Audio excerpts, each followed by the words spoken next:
लोग क्या सोच रहे हैं उसके बारे में मत सोचो, बट तुम्हें क्या लगता है उसके बारे में सबसे पहले सोचो.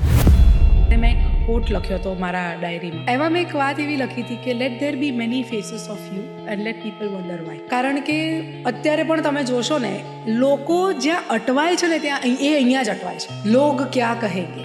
અને એ આપણી આગળની જનરેશન હોય કે આપણી પાછળની જનરેશન હોય, એ લોકો કહેતા જ આવ્યા છે કે કુછ રીત જગત કી એસી હૈ, हर एक सुबह की शाम हुई, कौन है तेरा नाम है क्या, सीता भी यहाँ बदनाम हुई. એ દલદલ એવું છે કે જે તમારા વર્તમાનને કોમ્પ્રેસ કરે છે અને પકડી રાખે છે. સો આઈ થિંક કે I believe that let there be many faces of you, let people wonder why. આ તમે કેટલાકને ક્લેરિફિકેશન આપશો? કેટલાને How many people will you go and clarify? પણ હા, તમારી જાતને ક્લેરિફિકેશન આપો. હા. ઘણી વખત છે ને આવા થોટ્સને લોકો બહુ મિસરીડ કરતા હોય Right. કે નહીં સોચને કા યાર, बढ़ जाने.